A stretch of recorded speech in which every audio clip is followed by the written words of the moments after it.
Bismillahirrahmanirrahim. Assalamualaikum warahmatullahi wabarakatuh. Waalaikumsalam. Innal hamdalillah nahmaduhu wa nasta'inuhu wa nastaghfiruh wa na'udzu billahi min shururi anfusina wa min sayyiati a'malina. May yahdihillahu fahuwal muhtad wa may yudlil falan tajid lahu waliyyan mursyida. Asyhadu an la ilaha illallah wahdahu la syarikalah wa asyhadu anna Muhammadan abduhu wa rasuluhu la nabiyya ba'dah. Allahumma fasholli wa sallim wa barik ala hadza nabiyil karim nabiyina Muhammad sallallahu alaihi wasallam wa ala alihi wa sahbihi ajma'in, amma ba'du. Fa ya ibadallah, usikum wa bittaqwallah wa ta'ati la'allakum turhamun. Ma'asyiral muslimin wa sunnatul mu'minin rahimakumullah, sahabat Ruhul Iman yang saya cintai karena Allah. Mari kembali sama-sama bersyukur kepada Allah Subhanahu wa taala. Pada malam ini kita kembali berkumpul walaupun tidak dalam formasi lengkap, tapi kita bersyukur terus. Mudah-mudahan pertemuan kita di tahun ke-23 ini, tahun 23 ya. Tahun 23 ini mendapatkan berkah, rahmat dan ampunan Allah Subhanahu wa taala. Dan kepada rekan-rekan kita yang belum hadir, insyaallah Allah beri hidayah untuk kembali hadir dan Allah berikan kemudahan dari segala urusannya. Bagi yang punya hutang, hutangnya terlunasin. Bagi yang sakit, diberi kesembuhan. Dan segala macam halangan-halangan dapat dibantu oleh Allah Subhanahu wa taala. Malam ini kita kembali masih membicarakan masalah musibah dalam bab cara-cara menghadapi musibah nih, yang ada di papan tulis nih. Sekarang masuk ke dalam nomor 5, yaitu istirja dan minta ganti. Kemudian juga malam ini sekalian saya teruskan kepada mengadu dan curhat ya. Jadi rangkaiannya udah dari awal tuh. Yang pertama apa kemarin? Berbaik sangka ya. Berbaik sangka kepada Allah dalam musibah, dalam hal musibah ya. Lalu yang kedua adalah menegakkan adab di hadapan Allah. Yang ketiga menerima takdir. Penting semua nih. Yang keempat, sabar dalam musibah. Nah, ini yang kelima. Ya, habis sabar. Tapi jangan dibilang ini urutan. Bisa aja mungkin duluan istirja, nggak apa-apa. Yang penting kita lakukan ini. Karena Islam mengajarkan kita cara menghadapi musibah yang paling baik adalah ini. Ya, nah sekarang istirja. Istirja dalam makna bahasa, ya, lugoh, makna lugoh itu artinya tolabal isti'adah, yaitu maknanya meminta kembali. Ini mungkin nggak bisa dimengerti, dipahami secara langsung ya. Jadi dalam bahasa Arab istilah istirja dalam makna bahasa dimaknai bahasanya meminta kembali. Seolah-olah ada yang hilang dari diri kita tarik kembali, namanya istirja. Itu makna bahasa. Kalau dari makna istilah, apa istirja itu? Al-istirja'u huwa fi'lu i'adatu kullul umur.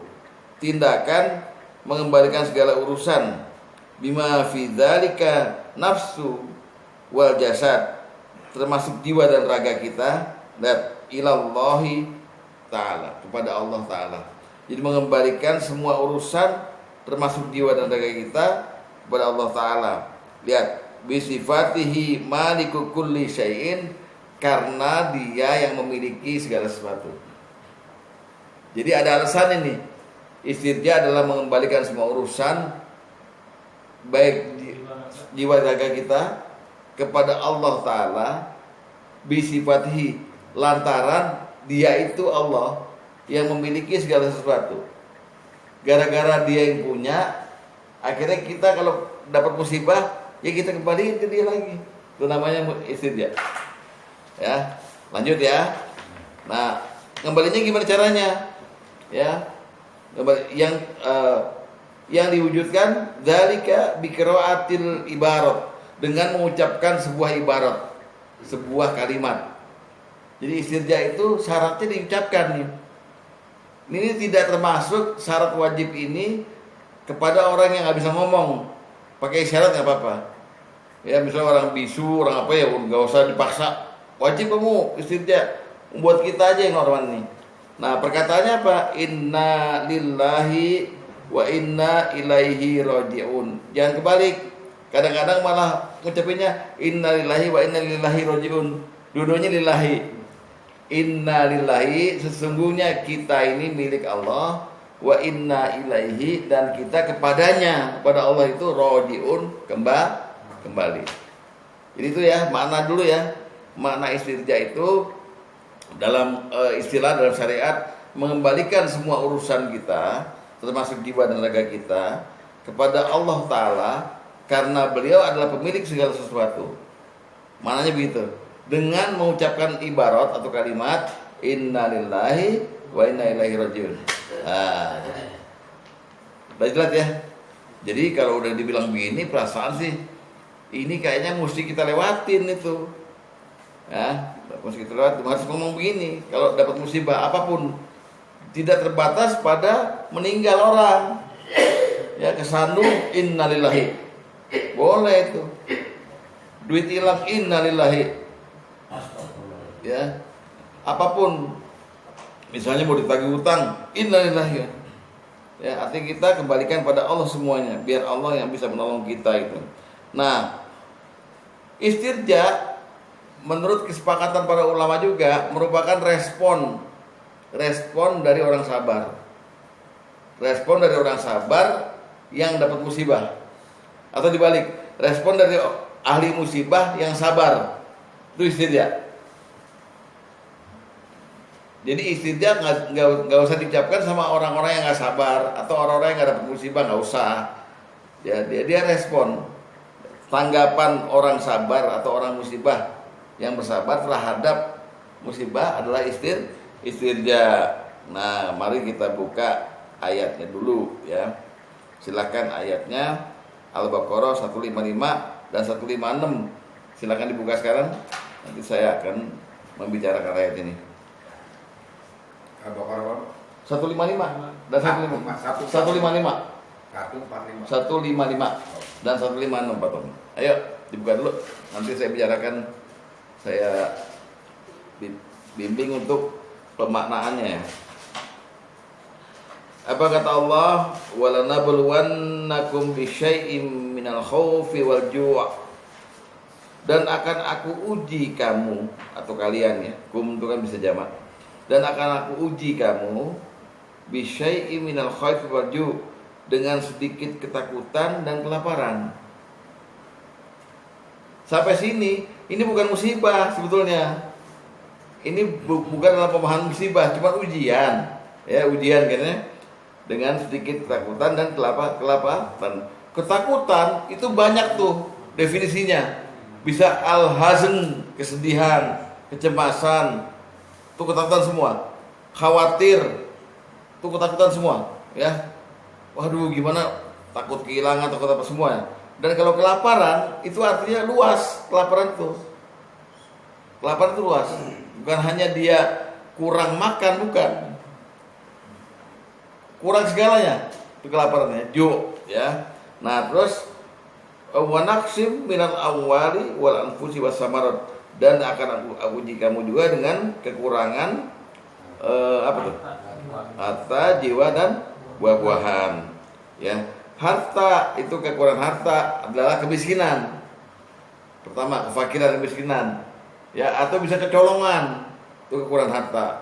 Kekurangan jiwa, meninggal. Entah diri kita yang meninggal atau orang lain yang kita sayangin. Dan kekurangan buah-buahan, kekurangan kesehatan, kekurangan vitamin. Jadi kita akan diuji oleh Allah dengan 5 ini, yaitu sedikit ketakutan, kelaparan, lalu kemiskinan, lalu diambil nyawa kita atau diambil kesehatan kita. Nah, baru di sini disebut wabasyiris sabirin. Mulai nih, orang yang kenal 5 tadi dikasih kabar gembira. Berikan kepada orang-orang sabar itu kabar gembira. Apa gembiranya? Lihat, orang sabar yang mana nih? Alladzina idza asabathum musibah. Orang yang kami kasih 5 tadi. Makanya di sini peresmian Allah bahwa ketakutan, kelaparan itu namanya musibah. Alladzina idza asabathum musibah qalu. Mereka yang saya timpakan musibah berkata, kami milik Allah dan kami ini akan kembali kepadanya. Inna lillahi wa inna ilaihi rajiun. Resmi udah. Itu namanya dalil istirja. Sah itulah. Dari Allah langsung. Sedangkan Rasulullah mendalilkan istirja itu, bacalah istirja dalam segala sesuatu apapun yang menimpamu, sampai-sampai sendalmu putus, baca inna lillahi wa inna ilaihi rajiun. Jadi istirja itu bukan cuma buat musibah yang 5 ini, sendal putus saja innalillahi. Beli lagi, tapi jangan cuma dilihat geleng-geleng, jangan. Beli lagi langsung innalillahi wa inna ilaihi rajiun. Dek, di bagian Dek. Hadis nomor 1 ya. Masih asumsi istirja ini beda istijot, Pak. Istirja apa? Istijot. Wah, iya. Saya pikir terjemahannya saya pikir istirja sih. Bukan lain. Itu babnya lain. Ini kan bab menghadapi musibah. Ya. Saya nggak dari kalimat itu ya Pak. Saya pikir istijot. Ya, hadis nomor 1 ya.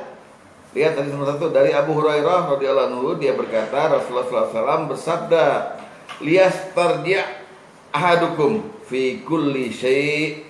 Hendaklah tiap-tiap diri dari kalian mengucapkan kalimat istirja dalam tiap-tiap sesuatu yang menimpa.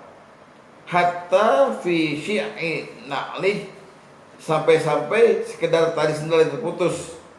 Ya, fa innaha minal masaib, itu juga termasuk musibah. Oke, paham ya? Jadi disuruh kita, disuruh, bukannya kan disuruh itu. Innalillahi wa inna ilaihi raji'un. Ya.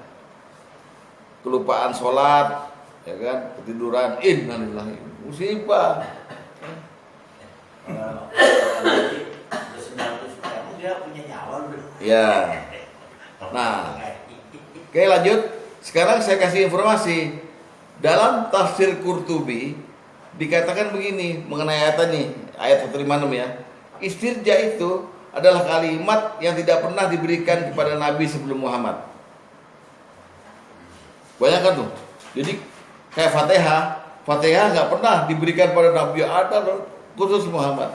Begitu pula istirja. Jadi kata-kata innalillahi wa inna ilaihi raji'un khusus spesifik untuk umat Muhammad.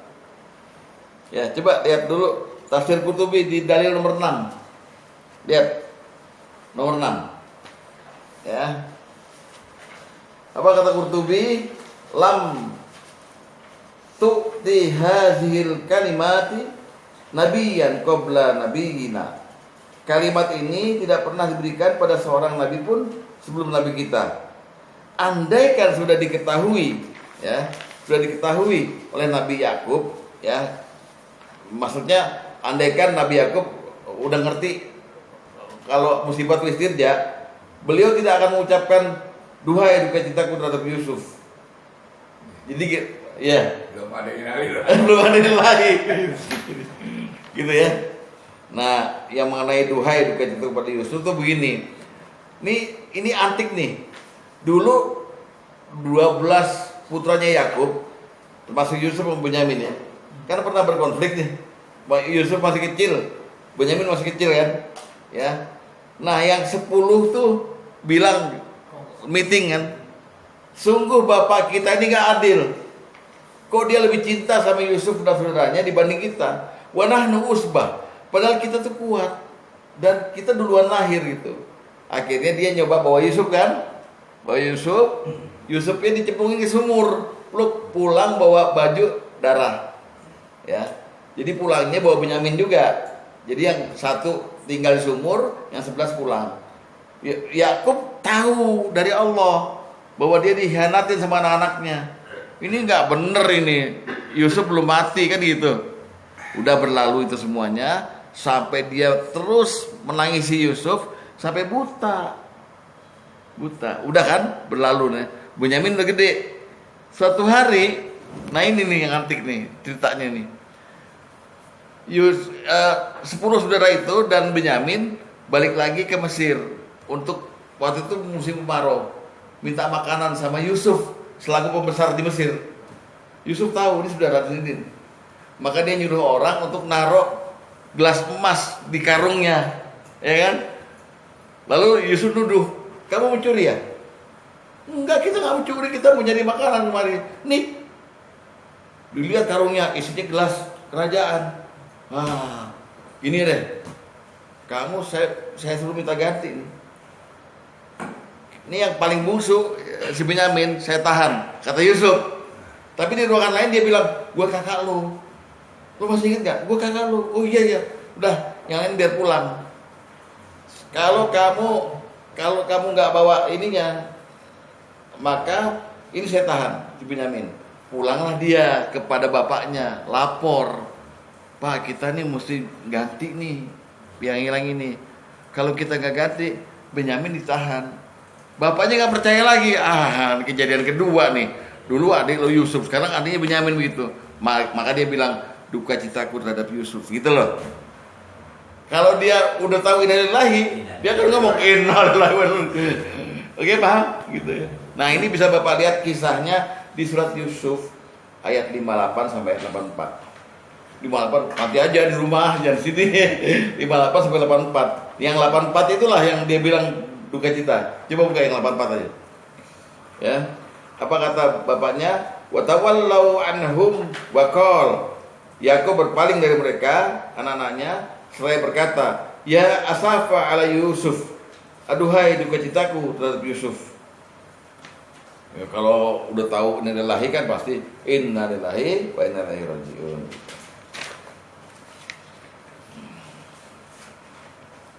Nah, selanjutnya, info selanjutnya ya.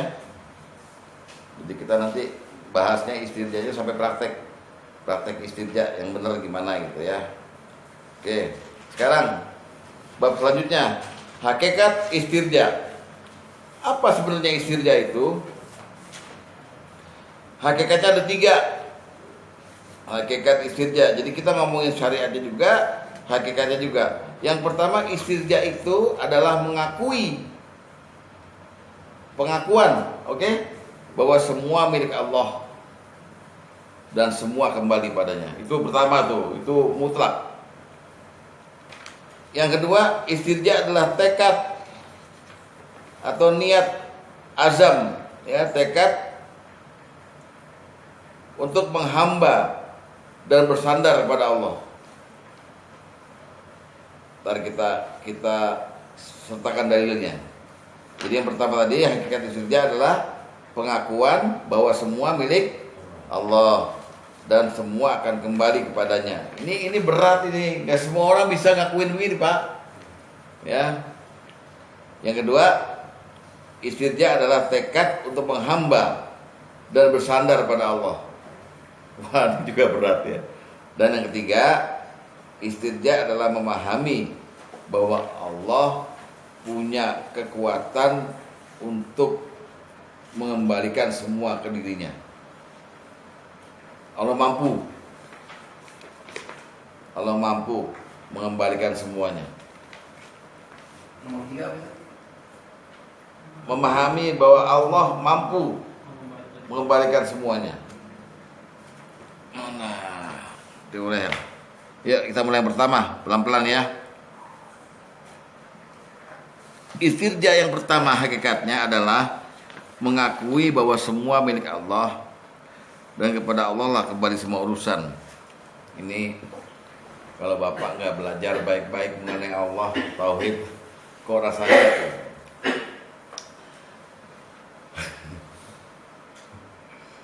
manusia diberikan harta itu bukan untuk memiliki. Beberapa ayat mengatakan begini, wa mimma razaqnahum yunfikun. Atau orang takwa itu adalah orang yang ngerti bahwa di hartanya ada hak orang lain. Itu menunjukkan bahwa tidak ada kepemilikan mutlak manusia. Nggak ada, nggak boleh bilang ini punya saya, nggak boleh sebenarnya. Ini kan bicara hakikat. Hakikat itu begitu.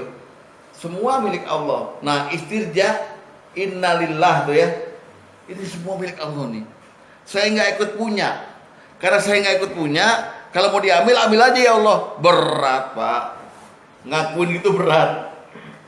Makanya banyak yang gagal kan. Banyak yang ngeraung-raung nangis kan. Wah, motornya hilang gitu. Wah, sompret, jahat, bangsat buat semuanya. keluar tuh. Kenapa? Karena dia nggak ngakuin bahwa ini dari Allah sebenarnya. Cuma pindah tempat doang hilang tuh. Ya kan? Hakikat lo nih ya, hakikat ya. Nah, istirja yang pertama mengakui bahwa semua milik Allah dan semua kembali pada Allah. Ada 6 ayat yang mendukung ini. 1, surat Ali Imran 109. Ali Imran 109.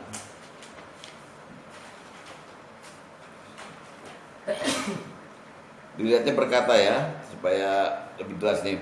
Walillahi ma fis samawati wa ma fil ard wa ilallahi turja'ul umur. Kepunyaan Allah lah segala ma itu apa-apa. Ya, segala yang ada di langit dan di bumi. Bayangkan tuh. Berapa kayanya Allah, ya. Dan nah ini, wa ilallah, dan kepada Allah lah turja'ul umur, dikembalikan semua urusan. Itu pertama dalilnya bahwa istirja itu mengakuin semua milik Allah. Ini nggak main-main nih. Coba Pak Sugeng ini di Pamulang berapa tahun, Pak? Dari 9. Ya, dah. Bapak akhirnya karena banyak rezeki, sebelah Bapak diambil sama Bapak, beli Patri, rumahnya dibeli, sini menur dibeli semua. Bapak berhak bilang, ini udah gue garap nih semua nih, gue beli pakai uang gue, tapi tidak memiliki. Bapak kan bentar lagi mati, dari oper ke Aban. Aban udah pinter jualan, jual semuanya. Akhirnya nggak ada kan yang memiliki mutlak gitu loh. Tuh hebat itu Allah. Maka Allah bilang walillahi ma fis samawati wa ma fil ard. Dan Allah lah yang memiliki apa-apa, termasuk diri kita, ya. Termasuk Fir'aun yang sombong tuh Allah yang punya. Dan semua kembali pada Allah. Itu satu. Yang kedua, Al-Hadid ayat 5.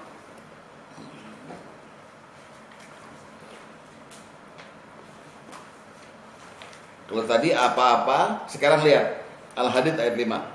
A'udzubillahi minasyaitonir rajim, lahu mulkus samawati wal ard. Kepunyaanlah mulku, kerajaan langit dan bumi. Ini Allah nambah lagi nih. Apa perkataannya makin agung nih. Kepunyaanlah kerajaan langit dan bumi, ya kan? Wallahi turja'ul umur, dan dikembalikanlah segala urusan kepadanya. Nah, ini udah kalimat mantap tauhid nih, ya. Nomor 3. Surat An-Nur ayat 42. Sekarang nggak pakai turja'ul umur, ya. Jadi lain-lain nih Allah kalimatnya nih, tapi maknanya semuanya milik dan semuanya kembali. Walillahi mulkus samawati wal ard, dan kepunyaanlah Allah lah kerajaan langit dan bumi. Wa ilallahil masir, dan kepada Allah kembali semuanya, semua makhluk. Ya. Tuh yang berapa tuh? 3. Ya. Nomor 4. Surat Az-Zumar ayat 44.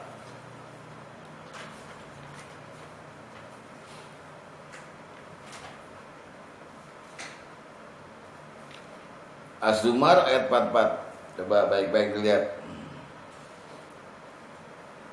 Qul, katakanlah Muhammad, lillahi syafa'atu jami'a. Kepunyaan Allah lah syafaat itu semuanya. Lahu mulkus samawati wal ard, ya kan? Kepunyaanlah kerajaan langit dan bumi. Wa ilahi turja'ul umur, dan kepadanya lah semua urusan dikembalikan. Ya. Nah, dah 4 ini aja dah. 4 ayat ini menyatakan bahwa istirja adalah pengakuan. Kita mesti ngakuin dulu semua milik Allah, kita nggak ikut punya. Semua dibalikin pada Allah, kita nggak ikut balikin. Allah yang bikin, Allah yang bikin, Allah yang punya. Kita nggak ikut punya, ya kan? Kadang-kadang gini nih Pak Riko, misalnya jadi petani jagung. Tiap Pak Riko nanam jagung selalu tumbuh. Allah saking sayangnya sama Pak Riko, bilang begitu, Pak Riko bilang gini, dibiarin, nggak dimarahin, nggak dikasih. Tangan gue ini dingin banget ya, kalau gue nanam selalu tumbuh. ini semua punya gue nih. Hakikatnya semuanya yang nemuin siapa? Allah yang bikin rambutnya jagung, rintik-rintiknya bonggol ini. Kita bilang, gue kalau nanem tangan gue, aduh, mantap. Nah itu dia. Tuh, itu bagian dari mulai-mulai meniadakan Allah. Aslinya kita mesti mengakui miliknya yang bikin dia, gitu loh. Itu istirja, ya. Oke, hakikat kedua apa? Tekad. Tekad untuk apa tadi? Ya, untuk menghamba, ya. Coba buka surat Hud. Surat Hud ayat 123. Surat 11 ayat 123. 123 maksudnya.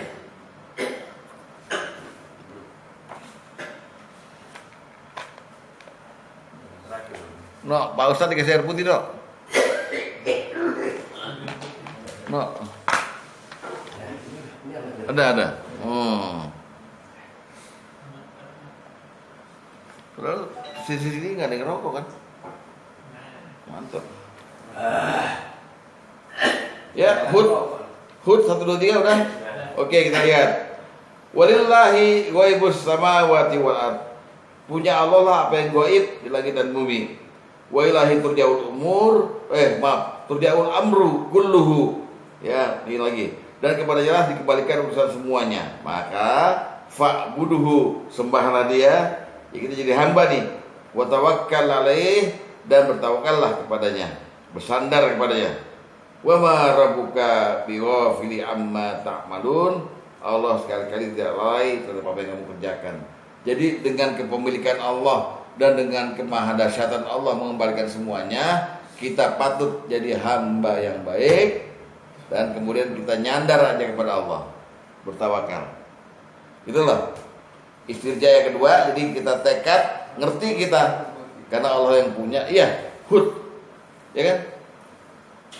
Ngerti bahwa Allah yang punya, Allah sanggup ngambil lagi miliknya, maka kita yang bisa kita kerjakan cuman menyembah dan nyandar aja, nempel sama Allah.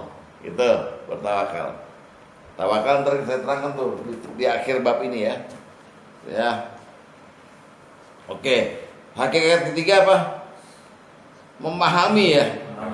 Ya, bahwa Allah kuat, Allah sanggup. Ya. Yasin ayat terakhir. Nah ini sering tuh yang nggak usah buka Quran, hafal kan? Wah, buka di Fasubhana dari mana? Ya, Yasin ayat 83. Lihat baik-baik maknanya ya. Fasubhanalladzi biyadihi malakutu kulli syai'in. Maha suci Allah, maksudnya maha suci itu Allah selalu benar tanpa kesalahan, yang di tangannya kekuasaan atas segala sesuatu. Oke? Terus wa ilaihi turja'un, dan kepadanya lah kamu dikembalikan. Jadi maksudnya Allah maha suci dan Allah maha menguasai segala sesuatu untuk sekedar mengembalikan kamu buat Allah. Soalnya gini Pak, kita ngelihatnya jangan kita doang sendiri. Pak Tom punya anak buah di perusahaannya 2.000 orang. 2.000 orang. Ya. Terus Pak Tom bilang nih, besok kumpul sama saya di Monas. Oke. Jam 6 pagi mesti datang semua. Semua mesti datang kepada saya semua. Kira-kira bisa nggak terwujud itu? Bisa. Dalam satu waktu 2.000 orang ke Monas. Meleset Pak. Meleset. Tapi Allah ngembaliin semuanya di hari kiamat. Dalam satu kun balik semua. Itulah maksudnya kemahakuatan dia. Mutlaknya gitu. Nah kita istirja mengakui itu. Allah maha kuat. Bisa nih Allah nih gitu. Jadi istirja bukan main-main. Kita milik Allah dan kita kembali padanya, itu bukan kata-kata biasa itu loh. Kata-kata yang menunjukkan kelemahan hamba ketika dapat musibah. pengakuan seperti itu. Sampai sini paham Pak? Ya. Ditambah lagi ayatnya. Al-mu'minun. Oh sorry. Enggak usah ditambah. Cukup itu aja ya. Nah, nanti kita pahami bahwa kembali pada Allah itu maksudnya adalah ujungnya ada di surga atau neraka. Itu kembali pada Allah ujungnya di situ. Gerbangnya kembali pada Allah adalah kematian. Gitu ya. Gerbangnya kembali pada Allah adalah kematian. Jadi kita belum disebut kembali pada Allah kalau kita belum ngalamin mati, belum ngalamin kita ada di yaumil qiyamah gitu. Ujungnya nanti yang kita alamin disebut kita kembali pada Allah secara sempurna adalah ketika kita berada di surga. Amin. Neraka nggak saya sebut, nggak usah kan? Nggak usah saya sebut. Nah yang soal kematian Bapak mungkin hafal surat Jumat ayat 8. Kul innal mautalladzi tafirruna minhu fa innahu mulaqikum. Katakan Muhammad, mati yang kamu lari darinya, mati pasti ngejar kamu. Summa turadduna. Nah, kemudian kamu yang mati ini akan dikembalikan ilal alimil ghaibi wasyahadah, kepada Allah yang Maha tahu ghaib dan nyata. Fa yunabbiukum bima kuntum ta'malun, kamu akan diberitakan apa yang kamu kerjakan. Jadi mati gerbang pertama untuk pengembalian kita pada Allah. Dikembalikan kita pada Allah pada waktu kita diawali dengan mati. Kalau belum mati nggak dikembalikan. Sempurnanya kita kembali pada Allah ketika kita disempurnakan pahalanya di yaumiddin, hari pembalasan. Anda surga, Anda neraka, Anda surga. Nah itu dia. Itu kembali yang sempurna. Gitu ya. Dan Allah Maha Kuat, sanggup mengembalikan itu. Oke? Ya. Yang nggak setuju sih, Pak? Kita nggak setuju dengan kematian. Tabok sama mereka. Kali dia nggak setuju. Nah sekarang balasan orang yang mengucapkan istirja. Allah balas. Ya. Kembali kita lihat Al-Baqarah yang tadi di ayat 157-nya. Ya.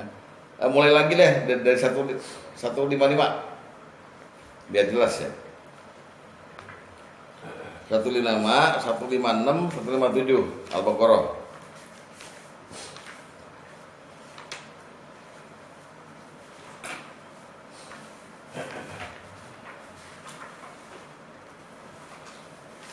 Ya, mulai ya. Apa kata Allah tadi? Kata Allah, dan akan aku uji kamu dengan kami berikan cobaan dengan sedikit ketakutan, kelaparan, kekurangan harta, jiwa dan buah-buahan. Wabasyiris sabirin. Yang disebut siapa? As-sabirin ya. Berikan kabar gembira pada orang sabar. Alladzina, orang sabar itu orang yang bisa mengucapkan innalillahi wa inna ilaihi raji'un, istirja ya. Nah, 157-nya ulaika alaihim shalawatun mir rabbihim wa rahmah. Kepada mereka itu Allah akan berikan keberkatan atau salawat atau kemuliaan warahmah dan rahmatnya. Wa ulaika humul muhtadun, dan akan Allah berikan petunjuk. Jadi balasan buat orang-orang yang istirja adalah diberikan salawat, diberikan rahmat, diberikan petunjuk. Ini mesti saya tanya gini soalnya. Siapa sebenarnya yang diberikan tiga itu?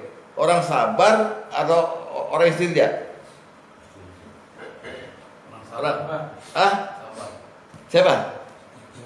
Orang sabar yang mengucapkan orang sabar khusus. Sabar plus yaitu sabar yang istirja. Karena fabasyiris sabirin alladzina asbaru ulaika. Bukan orang sabarnya aja, bukan sekedar sabar, tapi sabar yang istirja, maka upahnya adalah apa tadi? Bukan. Selawat, rahmat dan ampunan. Selain itu, nah ini dia kelebihannya istirja nih. Selain itu, pahala yang tiga tadi nih, rahmat, ampunan dan apa lagi? Selawat juga diberikan kepada orang yang ngucapin istirja walaupun musibahnya udah lama. Jadi misalnya gini, kita kehilangan orang tua udah 5 tahun yang lalu, ingat lagi sekarang, terus kita ngomong, innalillahi wa inna ilaihi raji'un itu. Pahalanya sama. Seolah-olah baru mulai itu musibahnya. Musibahnya udah berlalu udah lama. Kita bilang lagi, innalillahi, gara-gara lihat yang lama itu dikasih juga. Nah, ini ada dalam hadis, yaitu hadis nomor 3.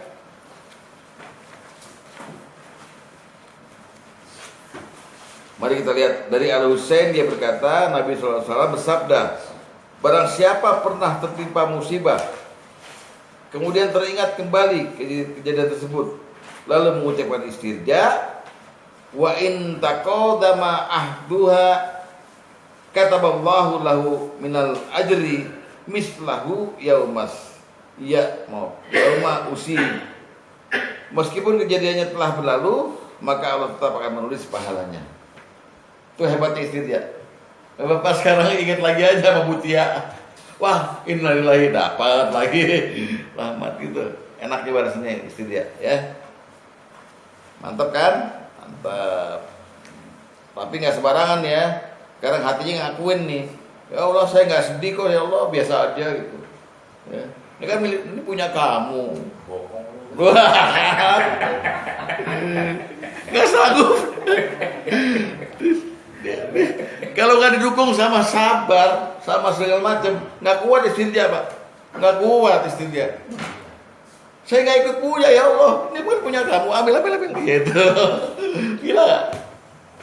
Ya. Di situ letaknya kita tuh, teguhnya sama Allah begitu. Ya. Ya kalau orang yang mengenang kembali itu kan rasa sakitnya kan keluar lagi. Iya. Mengenang yang kehilangan itu. Iya, langsung innalillahi wa inna ilaihi.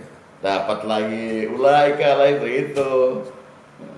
Kalau sholat goib bukan mengenang, kan meninggal sudah lama kan, mari kita sholat goib. Ya, boleh juga sih, boleh juga. Iya. Yang penting istirja kan? Innalillahi wa inna ilaihi. Jangan diumumin di musola. Ingat lagi udah 20 tahun. Innalillahi, telah meninggal dunia. Kata orang stres. Lu minta sedekah lagi. Nah, iya, stresnya orang gitu. Jadi ya penggunaannya jangan salah gunakan gitu. Biar dapat pahala ya nggak gitu-gitu amat gitu kan. Di Upato juga jangan ingat terus. Ntar jam 10 ingat, jam 11 ingat. Malaikat bilang, ngibul. Kalau dalam bahasa sekarang, memang sih nggak dibarengi dengan innalillahi wa inna ilaihi raji'un. Malah katakan udah lupain aja, kapan sih inget-ingetin. Iya itu. Ya justru yang udah berlalu lah. Gitu. Iya. Ya sebenarnya itu lahan amal soleh itu Iya. ya kan. Mengenang itu dengan dibungkus dengan innalillahi wa inna ilaihi raji'un. Kenapa? Kata innalillahi wa inna ilaihi raji'un itu bukan kalimat sembarangan gitu loh Mas ya. Ada hakikat yang luas dan dalam di situ gitu. Sehingga Allah kasih pahala jadinya. Dan kita melakukan pengakuan lagi. Pengakuan lagi. Pengakuan gitu. Tekad ya kan. Sekarang cara-cara istirja atau kaifiyah istirja. Ya. Di sini kan judulnya istirja dan apa nih? Dan minta ganti.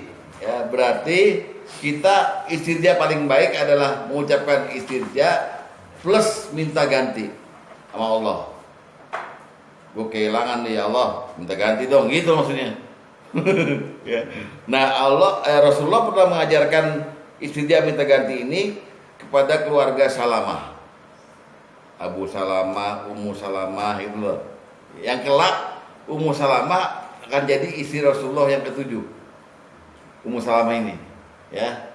Lihat hadis nomor ke-9. Kita lihat kisahnya. Dari Sabit bahwa Rasulullah SAW bersabda, apabila musibah menimpa salah seorang di antara kalian, maka hendaklah dia mengucapkan inna lillahi wa inna ilaihi raji'un. 2. Allahumma indaka ihtasabtu musibati fa'jurni fiha. Ya Allah, hanya kepadamu aku mohon pahala dalam menghadapi musibahku, maka berikan pahala kepadaku. Ketiga, wabdilni minha khaira, dan gantilah untukku dengan yang lebih baik darinya. Gitu. Jadi habis dapat musibah, udah deh saya sabar ya Allah, minta pahala, minta ganti pula. Kata malaikat, ini songong. Mau lu banyak banget. Tapi caranya begitu. Nah, kemudian lihat nih, ketika mendekati kematiannya, kesaksian Sabit ya, dia Sabit bersaksi, ketika mendekati kematiannya, Abu Salamah berkata, ya Allah, berilah pengganti untuk keluargaku dengan orang yang lebih baik daripada aku. Nah, kemudian dikabulkan. Dia meninggal Abu Salamah, maka si Ummu Salamah sekarang yang cerita nih. Hadis nomor 2. Nah, dari Ummu Salamah radhiyallahu anha, dia berkata, aku mendengar Rasulullah SAW bersabda, tidak ada seorang hamba pun yang tertimpa musibah lalu ia mengucapkan segala sesuatu ilahi itu ya, dan yang tadi dua tadi itu, melainkan Allah akan memberinya pahala dalam musibahnya dan menggantinya dengan yang lebih baik. Ummu Salamah kembali berkata, ya, ketika suamiku Abu Salamah wafat, aku pun mengucapkan doa sebagaimana yang Rasulullah ajarkan padaku. Maka Allah pun memberiku suami yang lebih baik dari suamiku yang dulu, yaitu Rasulullah sendiri. Jadi begitu beliau udah masa idahnya berakhir, Rasulullah melamarnya jadi istrinya, maka Ummu Salamah dan anak-anaknya yang masih kecil-kecil ditanggung oleh Rasulullah. Jadi istri Rasulullah yang ketujuh. Berkat doa suaminya dan doa dia juga kan, minta ganti. Diganti apa yang lebih baik. Ya bener, Rasulullah paling baik kan. Ya beruntung dia gitu. Tapi belum minta ganti. Waktu itu belum minta ganti tuh. Enggak, sekarang minta ganti nih sekarang. Saya minta mantu.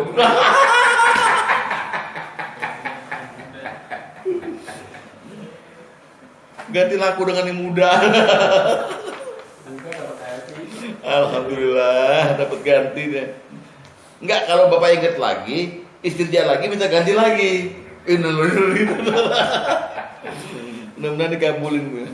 Padahal nih suaminya umur udah orang yang hebat ya. Iya, sahabat yang hebat. Ya, sampai bingung ada lagi nggak sih yang lebih hebat dari suami gua gitu kan, Iya. kasarnya gitu Iya. kan. Pernah ada suatu pemikiran seperti itu gitu. Iya.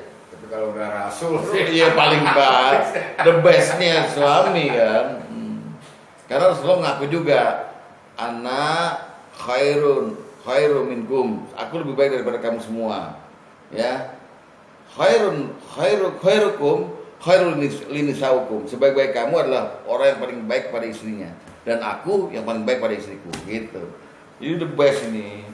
The best ya. Baik-baik orang istri dari banyak gitu. Ingat ya. Udah, bab istrinya selesai. Ya, kita masuk ke mengadu. Tapi sebelum saya masuk ke mengadu ini, soal istrinya ada yang ditanya enggak?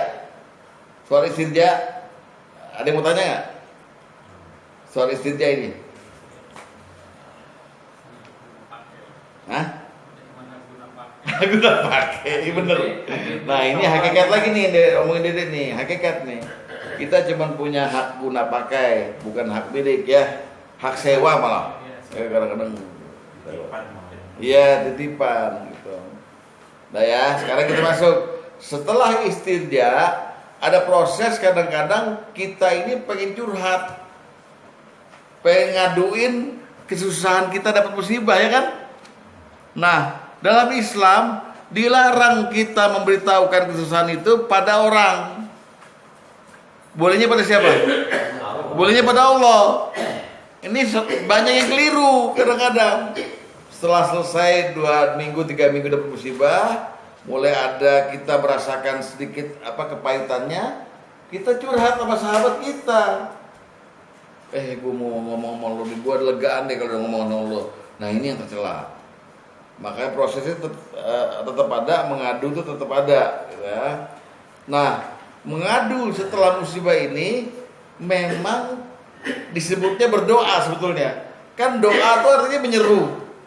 Ya, nah, ini naluri manusia ini udah Allah terangkan di Quran.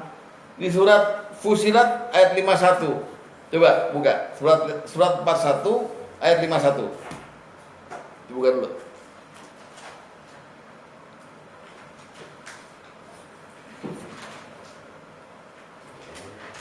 Wa iza an'amna 'alal insan a'rada wa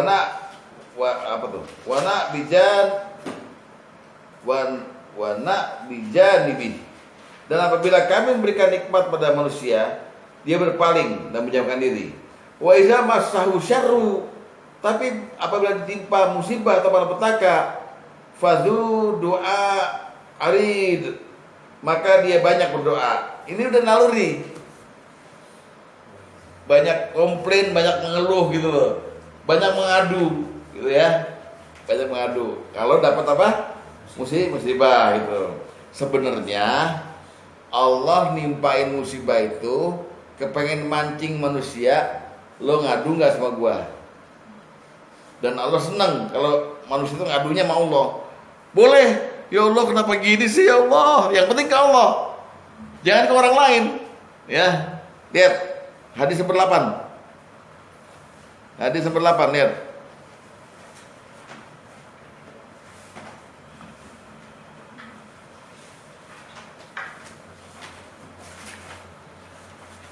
Idza haballahu 'abdan ibtalahu.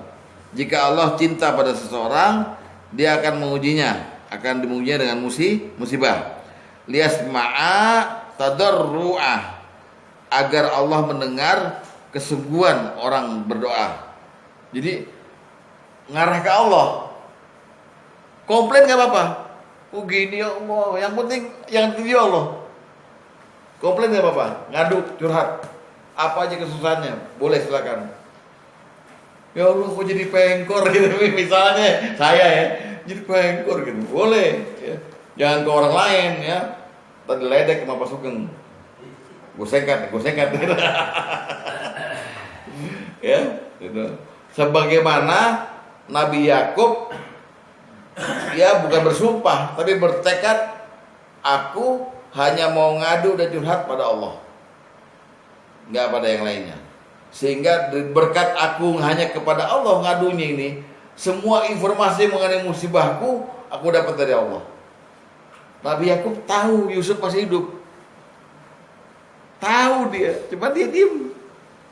Jadi yang penting tekad. Kalau dapat kesusahan, saya nggak mau ngadu sama manusia, ngadunya pada Allah. Nabi Zakaria dipuji sama Allah di surat Maryam ayat 1 sampai ayat 5 ayat 6 tuh. Bahwa Zakaria tuh kalau ngadu sama Allah pelan, lembut, ya kan? Maryam dia bentar lihat ya, 1 sampai 5 kalau nggak salah. Ngomongin Zakaria tuh. Jadi yang penting kita tekad untuk ngadu dan curhat pada Allah, hanya pada Allah. Lihat surat Yusuf ayat 86. Yusuf ayat 86. Itu ada tekadnya Nabi Yakub tuh. Ya. Nabi Yakub berkata, "Innama ashku," ya kan? Ashku basti wa husni ilallah. Sungguh aku hanyalah pada Allah mengadukan kesusahan dan kesedihanku, hanya kepada Allah. Wa a'lamu minallahi ma la ta'lamun, dan aku dapat info dari Allah sesuatu yang tidak ada orang yang tahu kecuali aku. Ya, paham ya? Jadi mesti tekad nih Pak. Seolah-olah ada hubungan yang akrab antara kita sebagai yang menerima musibah dengan Allah. Ya udah, aku terima musibah ya Allah, aku tekad engkau yang memiliki, silakan itu. Terus aku ngadu boleh dong, boleh ngadu. Tapi pada Allah, sebagaimana Nabi Yakub bertekad, aku hanya pada Allah mengadukan kesedihanku dan mengadukan segala masalahku. Berkat itu Allah memberiku info. Nih saya kasih ilmu yang tidak saya kasih pada ilmu orang lagi itu, pengetahuan. Ya. Sekarang bab terakhir, kita sebaiknya mengadunya mengenai apa? Ya, mengadunya mengenai apa? Curhat pada Allah kalau dapat musibah itu mengenai apa? Jangan sampai kita sembarangan ngomong. Coba kita lihat dulu. Ada hal-hal yang mesti dihindari. Contohnya, ada seorang sahabat Nabi, badannya kecil, kurus, kering gitu. Nabi nengok, Nabi tanya, kamu pernah berdoa dulu ya kepada Allah? Coba tolong ingatin, kamu pernah ngomong apa sama Allah? Rupanya tuh orang pernah bilang gini, ya Allah, kalau nanti aku disiksa di neraka, mendingan jangan nanti ya Allah. Sekarang sisa neraka itu tolong turunkan sekarang kepada aku, supaya aku jangan kau siksa lagi gitu. Kamu ngomong gitu, kata Nabi, kamu gak akan kuat ngomong gitu. Minta aja sama Allah keselamatan. Gitu. Maka Nabi doakan dan dia sembuh. Jadi intinya berlebay dia. Sekarang turunkan siksamu padaku supaya aku benar-benar Allah turunin penyakit yang gitu. Ya. Jadi jangan gitu juga ngadunya. Kalau dapat musibah yang berat, ketekan. Yang kedua, jangan minta mati. Jangan minta mati. Udah ini ya Allah mati, mendingan mati wah lo mati. Wah beneran lo dicabut cekek gitu. Jadi ngadu juga ngadu tapi jangan gitu loh, jangan berlebihan. Ya. Sebaiknya gitu. Ya. Contohnya hadis nomor 4. Ini yang dilarang nih, hadis nomor 4.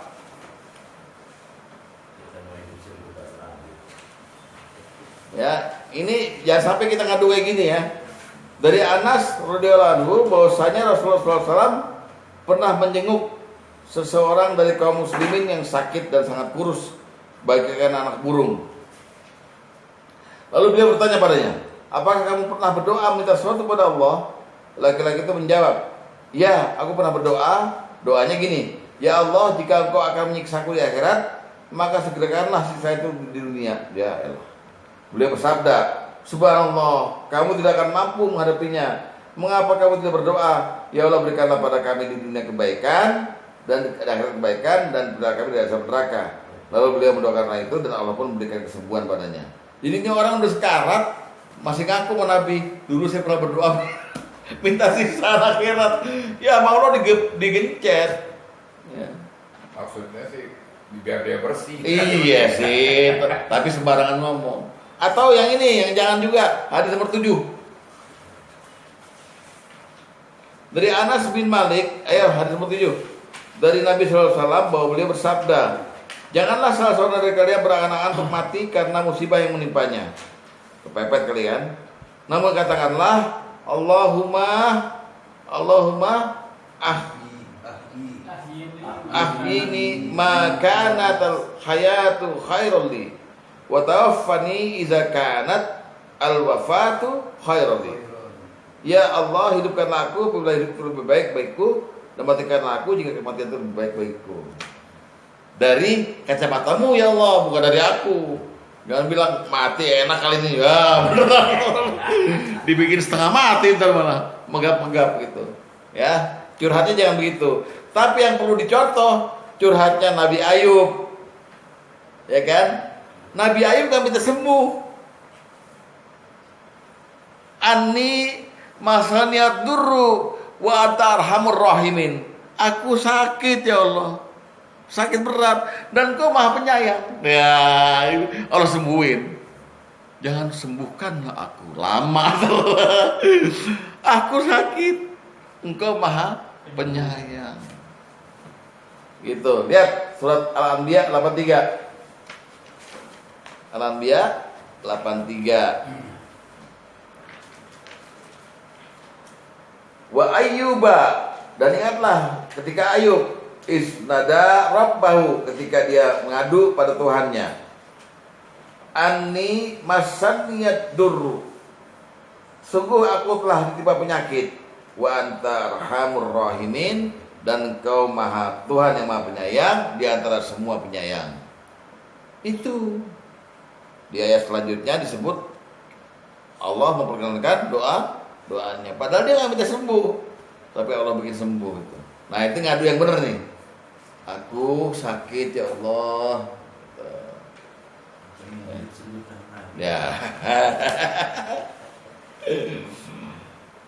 Nah, terakhir penutup, maka kita arahkan diri kita kalau dapat musibah ngadunya cuman ke Allah. Karena kenapa? Allah senang dengar rintihan hambanya. Allah senang dengar hambanya lapor. Lihat hadis nomor 5. Nih, dari Abu Umamah radhiyallahu anhu dari Nabi sallallahu alaihi wasallam bahwa beliau bersabda, lihat, sungguhnya Allah berkata pada malaikat, pergilah kamu pada hambaku dan timpakanlah sebenar-benarnya musibah padanya. Kata Allah pada malaikat. Maka malaikat mendatanginya dan menimpakan padanya musibah. Lalu hamba itu memuji Allah. Ditimpa musibah masih memuji Allah. Setelah itu malaikat pulang dan berkata, wahai Tuhan kami telah menimpakan ke atasnya musibah sesuai yang kau perintah kepada kami.